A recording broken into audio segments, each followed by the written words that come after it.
আসসালামু আলাইকুম, সবাইকে শুভেচ্ছা জানাচ্ছি। মাসুম মাহবুব দেখছেন ওপেন দ্য ইউটিউব চ্যানেল এবং মাসুম মাহবুব ফেসবুক পেজ। আমি বিগত ৫-৬ বছর যাবৎ দেখছি মেহেদী আমের রাজধানী রাজশাহী। আমার ভিডিও দেখছেন ৫-৬ বছর। আমের রাজধানী থেকে আমাদের মেহেদী ভাই। আমের রাজধানী বলছেন আপনি? কই আম-টাম তো পাঠালেন না ভাই। রাজধানীতে বসে থাকেন আর আমরা আম খুঁজে পাচ্ছি না, এটা কিভাবে হবে বলেন? দর্শক, আজকে বেশ কিছু গুরুত্বপূর্ণ খবর দিব পাকিস্তান প্রসঙ্গে, ইমরান খানের খবর দেব নেতানিয়াহু এবং ট্রাম্পের মধ্যে কি নিয়ে বিরোধ বা ঝগড়া হয়েছে সেই বিষয়ে খবর দিব। পাশাপাশি আন্তর্জাতিকভাবে ব্যাপক চাপের মুখে পড়ে গেছে নেতানিয়াহুর দেশ ইসরায়েল কেন? সে বিষয়টি নিয়ে আপনাদের খবর দেব। মুস্তফা খামেনির একটি স্টেটমেন্ট পাওয়া গেছে, কালিবাবের একটি স্টেটমেন্ট পাওয়া গেছে, সেই খবরগুলো আপনাদের দিতে চাই। মোটামুটি গুরুত্বপূর্ণ আজকের খবরটি। তো প্রথমে আমি পাকিস্তানের শিরোনাম দিয়ে শুরু করতে চাই, কারণ গত কালকে ৩ বার ইমরান খানের খবর দেওয়ার জন্য থাম্বনেইলে তার ছবিও দিয়েছিলাম। শেষ পর্যন্ত টাইম ডিউরেশনের কারণে আর পাকিস্তানের খবরটি দিতে পারিনি। তো আজকে শুরুটাই করব যাতে মিস না হয়ে যায়। পাকিস্তানে গতকালকে ইমরান খানের পিটিআই বড়সড় আন্দোলন করেছে, আর আন্দোলনের নেতৃত্ব দিয়েছিল সোহেল আফ্রিদি, যিনি খাইবার পাখতুনখোয়ার চিফ মিনিস্টার। বয়সে একেবারে তরুণ, আমাদের বয়সী হবে ধারণা করা হচ্ছে। তো সেই আন্দোলনে ইমরান খানের বোন আলিমা বেগম থেকে শুরু করে আরও কয়েকজন ছিলেন। ইমরানের বোনেরা মূলত এখন ইমরানের মুক্তির জন্য সবচেয়ে বেশি সরব। আমি অনেকটা পিটিআইকে বিএনপির সাথে তুলনা করতে পারি, কারণ তুমুল জনপ্রিয় পিটিআই, নির্বাচন হলে পিটিআই ২০০-র অধিক আসন পাবে, ২০০-র অধিক এককভাবে, যেখানে ১৬০-৬২টা পেলেই ক্ষমতা বসা যায়, সেখানে ২০০-র অধিক আসন এককভাবে পিটিআই পাবে। এবং পিটিআই কোনো নেতা লাগবে না। ইমরান খান যদি একেবারে ১০ম শ্রেণীর নেতাকেও বসিয়ে দেন, শুধু ইমরানের নামে সবাই ভোট পাবে। উপমহাদেশে এত জনপ্রিয় অবস্থায় আছে ইমরান খান। সমস্যাটা কোথায়? সমস্যা হলো বিএনপির মতো এরা বিরোধী দলে এই কর্মী বাহিনী কিছু করতে পারে না। তবে করেছিল পিটিআই, শুরুর দিক থেকে অনেক করেছিল, আন্দোলন করেছে, প্রচুর মানুষ মারা গেছে। পিটিআইয়ের প্রথম সারির সব নেতা কয়েক বছর ধরে জেলে আছে, কয়েক বছর, জামিনও বেরোতে পারছে না। এবং বড় বড় মানে একদম প্রথম সারির ইমরানের পর থেকে যত সিনিয়র নেতা সব জেলে। তো প্রথম দিক থেকে কয়েক বছর আন্দোলন করে অনেকে মারা গেছে। ডি চকে এসে একদম হেফাজতের মতো পাকিস্তানের সেনাবাহিনী রাতে অন্ধকার লাইট নিভিয়ে গুলি করে প্রচুর পিটিআইকে মেরে দিয়েছে। কিন্তু বিএনপির সাথে তুলনা করেছি এরকম যে বিএনপি তার আন্দোলনের প্রতিটা আন্দোলনে কিছু না কিছু ভুল করে যায়, আর যে ভুলের জন্য যে প্রাণগুলো গেল সেই প্রাণগুলো বৃথা যায়। হেফাজতের ইস্যুতে বিএনপি হেফাজতের আলেমদের সাথে বেইমানি করেছে, অর্থাৎ বেগম জিয়া বারবার নির্দেশ দেওয়ার পরও একজন বিএনপি কর্মী নেমে আসেনি, সবাই মোবাইল বন্ধ করে রেখেছিল। March for democracy, Begum Zia যখন হাসিনার পতনের মাস্টার চালটা দিয়েছিলেন, জামায়াত ছাড়া সেখানে বিএনপির কেউ নামেনি।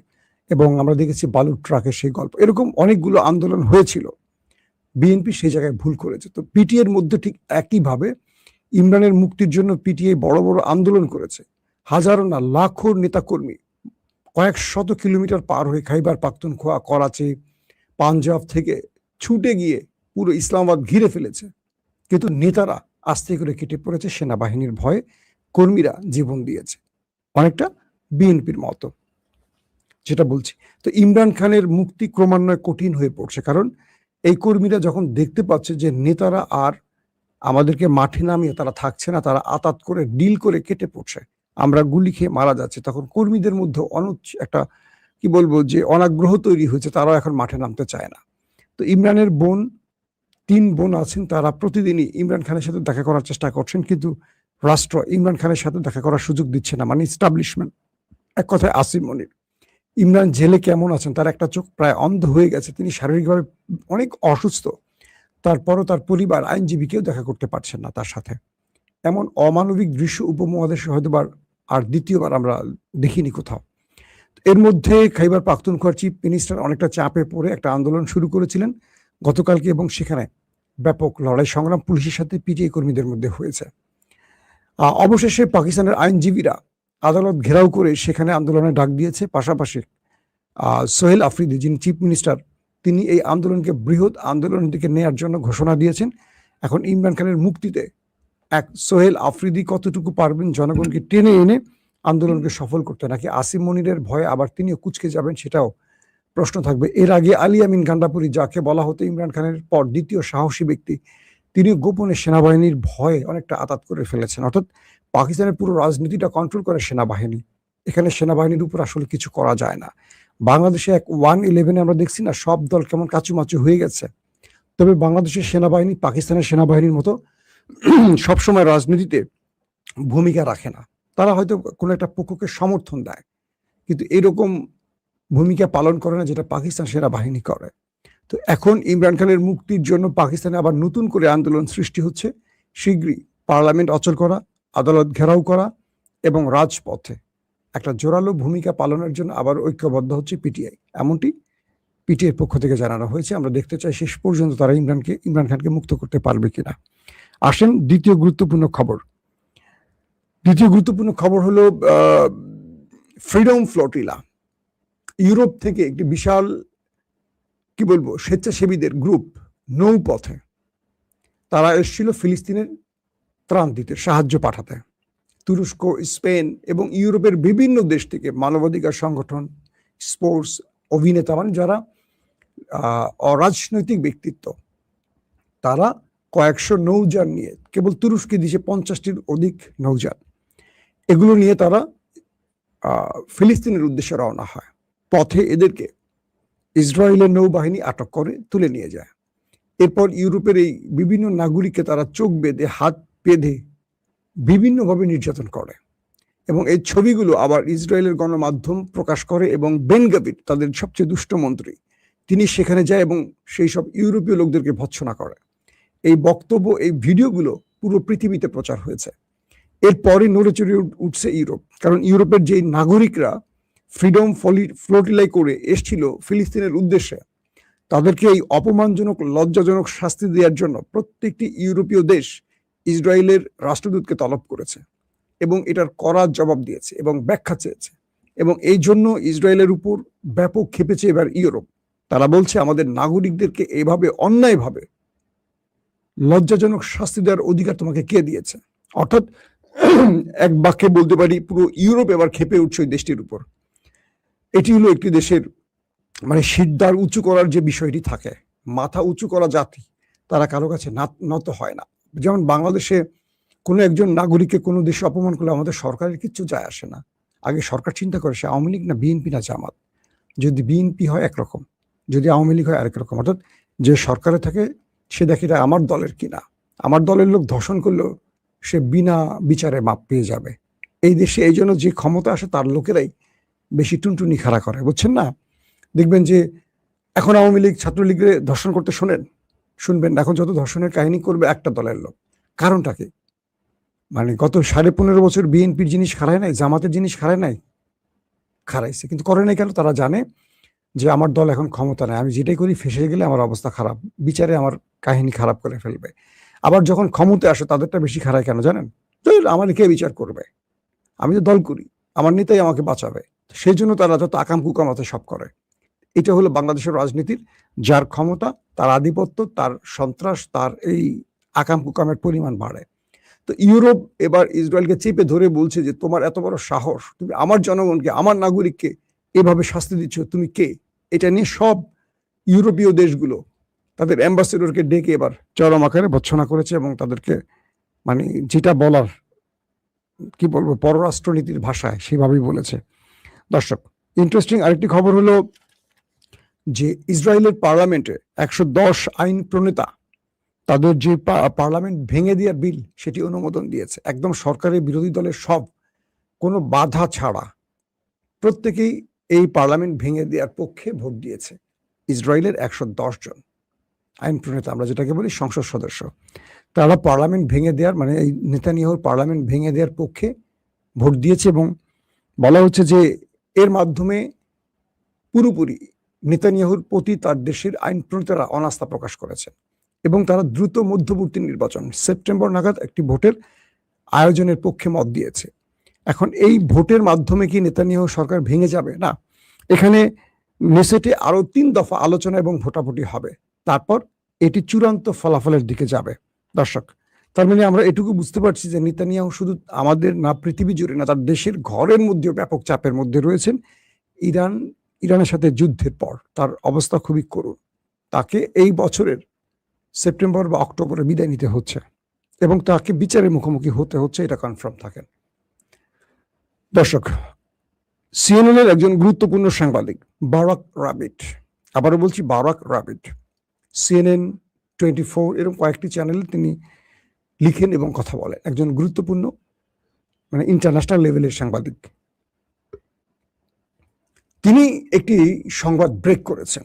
তিনি বলছেন মঙ্গলবার ট্রাম্পের সাথে নেতানিয়াহু টেলিফোনে আলাপ হচ্ছিল এবং এই আলাপের মধ্যে ট্রাম্প এবং নেতানিয়াহু একে অপরের সাথে ঝগড়ায় লিপ্ত হয়ে গেছেন, তর্ক বিতর্ক হয়েছে। ট্রাম্প চাচ্ছেন মূলত ইরানের শর্ত কিছু মেনে যুদ্ধ থেকে বেরিয়ে যেতে, অর্থাৎ ট্রাম্প এই যুদ্ধটা চাচ্ছেন না। তিনি বলছেন যে ইরান যে শর্তগুলো দিয়েছে সেই শর্তের কিছু মেনে নেই, কারণ সব শর্ত মানা যেমন সম্ভব না, আবার কিছু শর্ত না মানলে ইরান এখান থেকে সরবে না। ইরান ওই জাতি না যে আমার ভয় পালিয়ে যাবে, যে 40 দিন যুদ্ধের পরও নিজের যুদ্ধবিরতির প্রস্তাব করতে হয়নি, আমাকেই করতে হয়েছে হাত পা ধরে। তো এই জাতি থামবে না। ট্রাম্প বলছে নেতানিয়াহুকে যে ইরানের মূল ফ্রেমে গুরুত্বপূর্ণ কয়েকটা শর্ত মেনে আমি যুদ্ধবিরতি ঘটাতে চাই, এটাকে স্থায়ীভাবে ফিনিশ করতে চাই। আর নেতানিয়াহু বলছে যে না, আমাদের আবার যুদ্ধে যেতে হবে, আমাদের খেলা এখানে শেষ নয়, আমরা ইরানের সাথে আরো যুদ্ধ করতে চাই, আমাদের লক্ষ্য এখনো পূরণ হয়নি, ব্লা ব্লা ব্লা ব্লা ব্লা। বাস, দুজনের মধ্যে বিতর্ক বাড়ছে। ট্রাম্প বলছে নেতানিয়াহুকে তুমি তো গেছোই, সেপ্টেম্বর অক্টোবর নির্বাচনে তুমি টাটা বাই বাই, মধ্যবর্তী নির্বাচনে তুমি আমাকেও খেয়ে দিচ্ছ, তোমার কারণে আমিও শেষ। নেতানিয়াহু এর উত্তর কি বলছে আমি জানি না, একটু টেলিফোন করে জিজ্ঞাসা করতে হবে। নেতানিয়াহুকে দেখে আজকে রাতে টেলিফোন করে জিজ্ঞাসা করবো যে আপনি ট্রাম্পকে, আমার ট্রাম্প কাকুকে কি বলেছেন। বেচারা একটা ভদ্রলোক প্রতিটা কথায় তার সোশ্যাল মিডিয়ায় বলে দেয়, সত্য হোক আর মিথ্যা হোক, সে বলতে ভালোবাসে। সে সবসময় আমাদের হিরো আলম বা তারেকের মতো আলোচনায় থাকতে চায়, শাহেদ আলমের মতো আলোচনায় থাকতে চায়। তাদের আলোচনায় থাকতেই হবে, মানুষ গালি দেখ আর না দেখ, আমি আলোচনায় থাকবই। ইদানিং আবার হিরো আলম ভাত পাচ্ছে না তারেক কিংবা এই মালগুলির জন্য। এই মালগুলির ইজ্জত সম্মান নাই, এই জুতা মারলেও ইজ্জত যাবে না, ঝাড়ু মারলেও ইজ্জত যাবে না। যে তারেকের কথা বলছি, দেখলেই আমার ঘৃণা লাগে।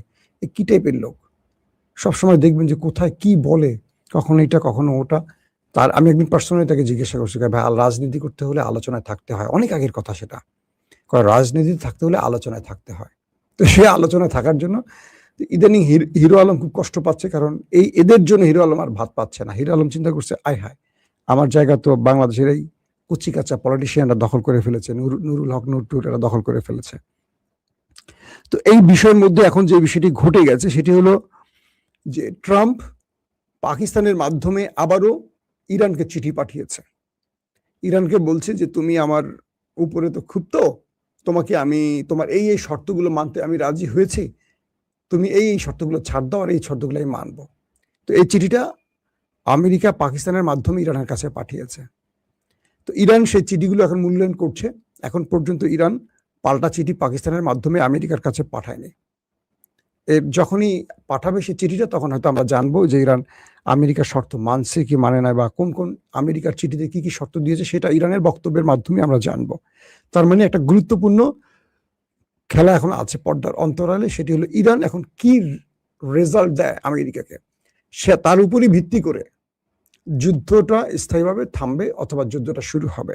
কারণ একদিকে ইসরায়েল কিন্তু যুদ্ধে ট্রাম্পকে নামাবার জন্য সবকিছুই করছে। তো বলা হচ্ছে ট্রাম্প আবার এর মধ্যে নিজে আরেকটা আকাম করছেন, সেটি হলো তিনি তার ব্যবসা প্রতিষ্ঠান এবং তার পরিবারের যত ব্যবসা বাণিজ্য আছে এগুলোকে ট্যাক্স মুক্ত করার জন্য একটি আইন তৈরি করছেন। মানে তার পরিবারের, এটা মনে হয় জো বাইডেনও বোধহয় এরকম একটি শুনেছিলাম করছেন, মানে এরা প্রেসিডেন্ট হয়ে নিজেরা ট্যাক্সের বাইরে থাকবে বা নিজেরা ট্যাক্স ফাঁকি দিলে তাদের পরিবার বা তাদের ব্যবসা প্রতিষ্ঠান যেন কোনো আইনের কাছে আটকা না পড়ে, সেই ব্যবস্থাগুলো করে দিয়ে যায়। এটা খুবই গণতান্ত্রিক উপায় সম্ভবত হচ্ছে। পাশাপাশি মুস্তফা খামেনির স্টেটমেন্ট আসছে এরকম যে তিনি বলছেন, ইরানের সর্বোচ্চ নেতা মুস্তফা খামেনি, তিনি বলছেন ইরান 2 আন্তর্জাতিক দেশদ্রোহীদের বিরুদ্ধে লড়াই করছে, ওই দুটো দেশকে উদ্দেশ্য করে বলছে। এবং ইরান এই লড়াই অব্যাহত রাখছে যতক্ষণ পর্যন্ত ইরান তার অধিকার ফিরে না পাবে, এই লড়াই অব্যাহত রাখবে। আন্তর্জাতিক দেশদ্রোহী ওই দুটো দেশকে উল্লেখ করছে কে, মুস্তফা খামেনি। যে তারা পৃথিবীর বিভিন্ন দেশের উপর অন্যায়ভাবে যুদ্ধ চাপিয়ে দেয় এবং তার শক্তিমত্তা দিয়ে তাদের উপর কন্ট্রোল করার জন্য তাদেরকে নিষ্পেষণ করে, কিন্তু তারা নিজেদেরকে গণতান্ত্রিক বলে, অথচ তারা আন্তর্জাতিক রাষ্ট্র না, দেশদ্রোহী এই শব্দটি তারা বলেছে। পাশাপাশি স্পিকার ইরানের কালিবাফ তিনি বলছেন যে ইরানের যত সমস্যা, মানে যুদ্ধকালীন সময়ের মধ্যে ইরান যে ক্ষয়ক্ষতির মুখে পড়েছে, ইরান মোটামুটি 90% রিকভার করে ফেলেছে। অর্থাৎ আমেরিকা, ইসরায়েল ইরানে আক্রমণ করে যে ক্ষয়ক্ষতি করেছে ইরানের, এগুলো মোটামুটি ইরান রিকভার করে ফেলেছে। ইরান আরেকটি মানে নতুন যুদ্ধের জন্য এখন প্রস্তুত আছে, এবং ইরান তার পূর্বের চেয়ে এখন অস্ত্র ভান্ডারকে আরো সমৃদ্ধ করেছে, মিস্টার কালিবাফ বলছেন। তার মানে এখন যদি যুদ্ধটা আবার শুরু হয়, এটুকু বলা যায় ইরান ওই দুটো দেশকে শক্ত জবাব দেওয়ার ক্ষমতা রাখে। প্রত্যেকে ভালো থাকবেন। আল্লাহ হাফেজ।